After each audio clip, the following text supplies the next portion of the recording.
I was married off to a 60-year-old man when I was just 17. Okay, so here is the real story. I don't talk about it much because honestly it is painful, but maybe someone out there needs to hear it. I grew up in a very big city with just my mom. She left my dad when I was just a baby, and after that it was just me and my mother. She hated me so much because according to her, I made her the way she is. If she hadn't given birth to me, she would still be married. According to her, I was a cause and a big distraction. Everything about me irritated her so much. She would yell at me at every slighted provocation. When I clocked 16, my mom started bringing me around wealthy men. I thought she was just doing the best for us. This man wants to help us, she would say. They can pay your school fee, take you to university, and give us a better life. I trusted her because she was my mom.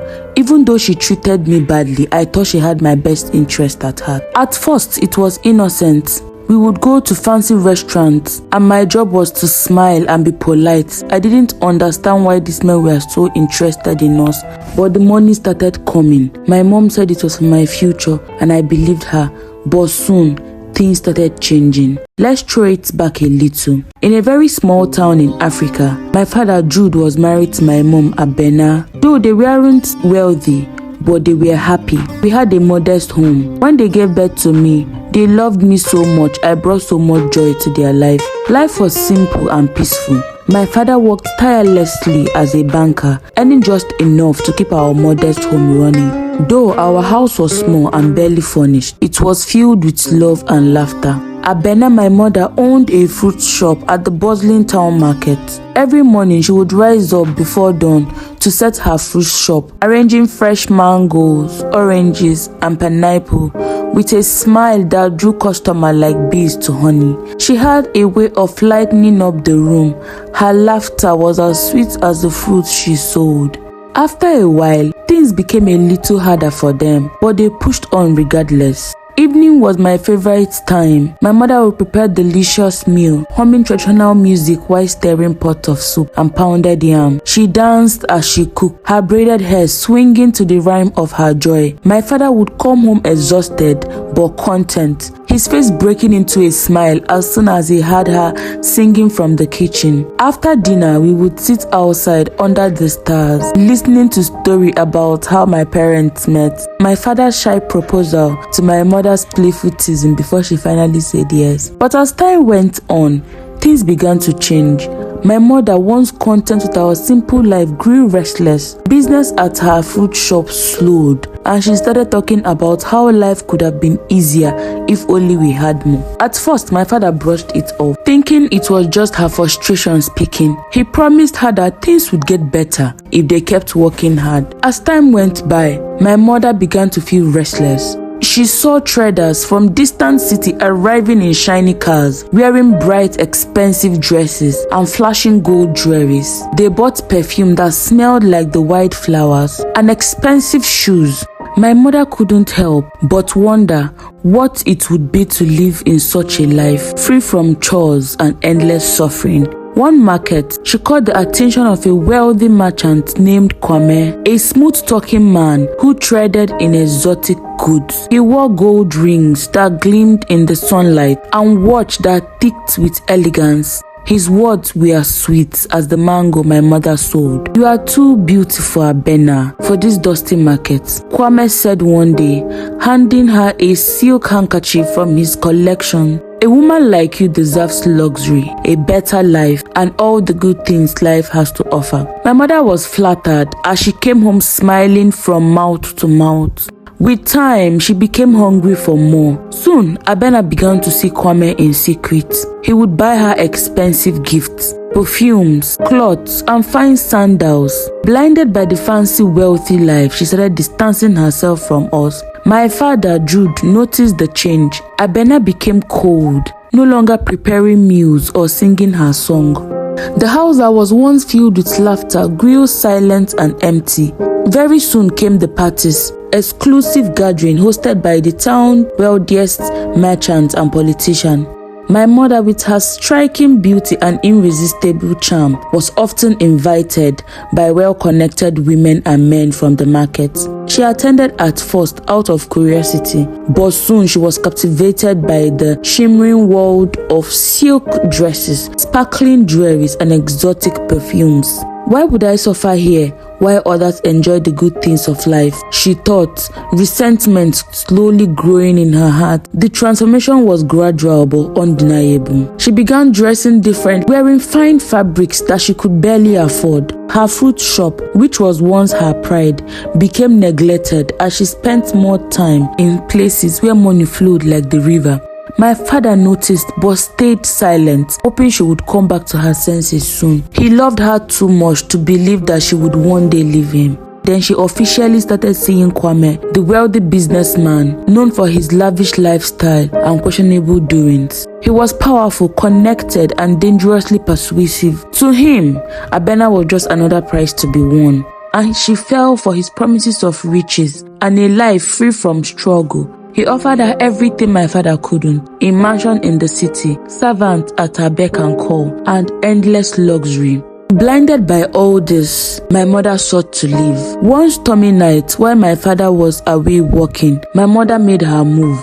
She packed a few of our clothes, grabbed some valuables, and disappeared into the darkness. By the time my father returned, the house was unusually quiet. At first, he thought we were asleep, but when he called our names, only silence answered. Panic gripped him. He searched every room, calling out desperately, but there was no sign of us, just an empty home, stripped of warmth and life. His worst fear became reality when he found Abena's wedding ring placed carefully on the kitchen counter, a silent, heart-crushing goodbye.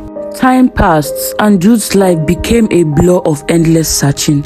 Holding onto hope with trembling hands, he put off flyers, visited neighboring towns, and even consulted spiritual guides seeking answers in the unseen. His love for me kept him moving, even when his heart was shattered. Meanwhile, I lived in Kwame's grand mansion, surrounded by gold-plated furnitures, glittering chandeliers, and garden that stretched for miles. But beneath that surface of wealth and luxury lay a cold world and hollow. I missed my father's warm hugs, the sound of his laughter, and the smell of my mother's cooking when she was truly happy. Abena, my mother, had the life she always dreamt of. With time, she realized that the riches she sorted for came with chains. Kwame changed. He became controlling, possessive, and unpredictable. What had started beautiful between him and my mother quickly became a cage for us all. Kwame soon grew tired of my mom and kicked us out of his house without prior notice or warning. Tasting luxury, she didn't want to go back to the slump, so she sought comfort from other wealthy men, but they only used her and left afterward. The money ran out, the perfume stopped coming, the beautiful clothes she wore became faded, became desperate, and soon sought other means to get more money, which was trading me to this man. My name is Sandra. Let's get back to my story. One night, things escalated. A wealthy businessman, Mr. Balogun, who had been coming around for months, made my mom an offer. Mr. Balogun wanted me to become his fourth wife. I was only 17 and he was in his 60s, with wives and grown children. My mom didn't even hesitate. She negotiated a bride price right in front of me, discussing me like I was a piece of furniture to be sold. I was horrified. I tried to escape, but as always, my mother was always one step ahead of me.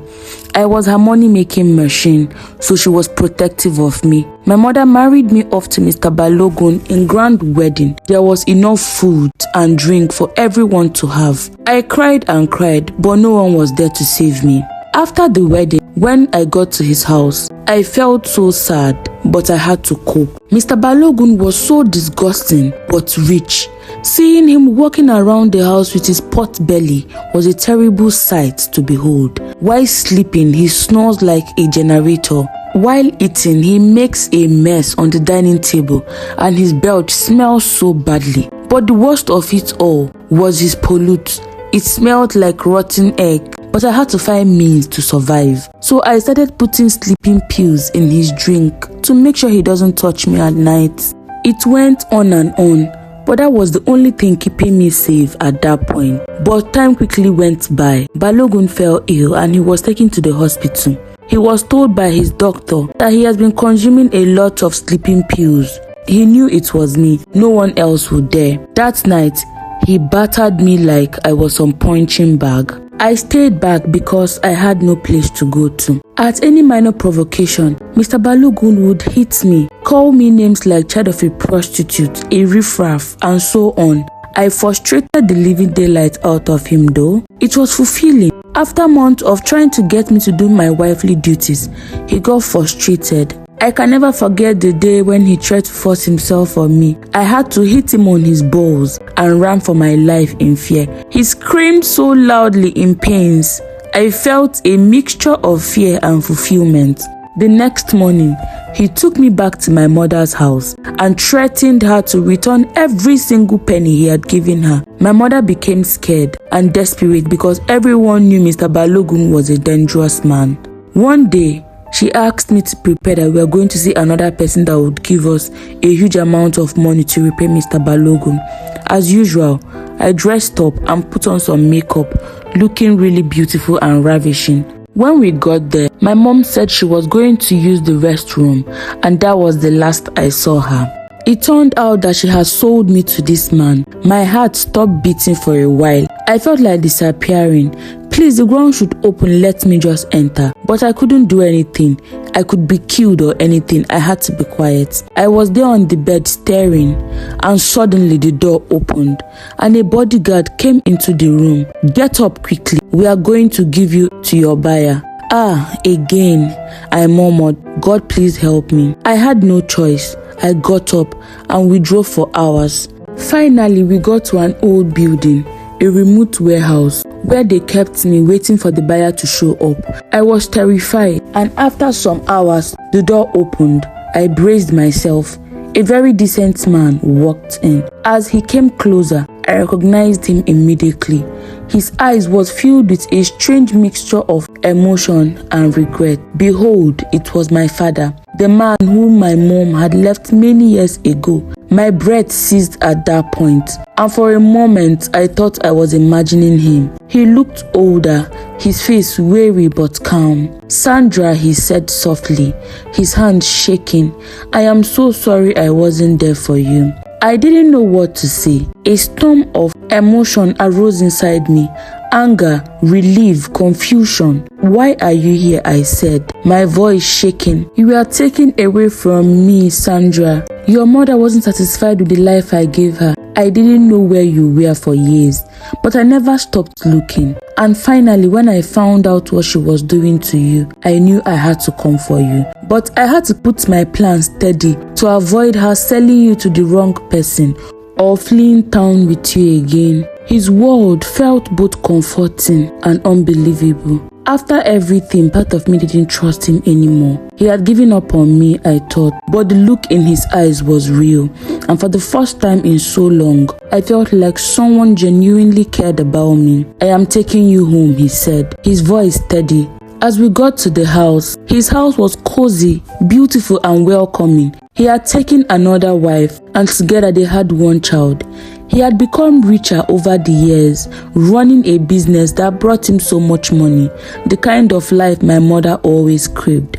But she never had patience for it to manifest. With my father's help, his wife, and my stepbrother, I left that nightmare behind. It was a difficult journey, rebuilding my life and unlearning the fear and distrust my mother has drilled into me. But with his support and that of Mr. Kenny, the therapist he introduced me to, I slowly started healing. With time, I went back to school, and piece by piece, I reclaimed the childhood I had lost. Years passed, and I found myself growing stronger and stronger. My father and I grew closer, building a relationship I never thought was possible. He taught me that family didn't have to hurt, that love could be gentle, understanding, and protective. Today, I am studying to become a social worker with a dream to help young girls who found themselves in situations like mine. I want them to know that there is hope. Even in the darkest moments, change is possible.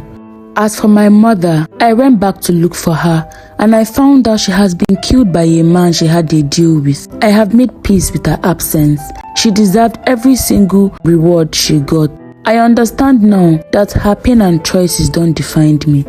I lived happily ever after with my dad, my stepmom, and my stepbrother by my side. I am more than what I have endured. I have broken the chains and now I am free. Thank you for watching. Please subscribe to my YouTube channel.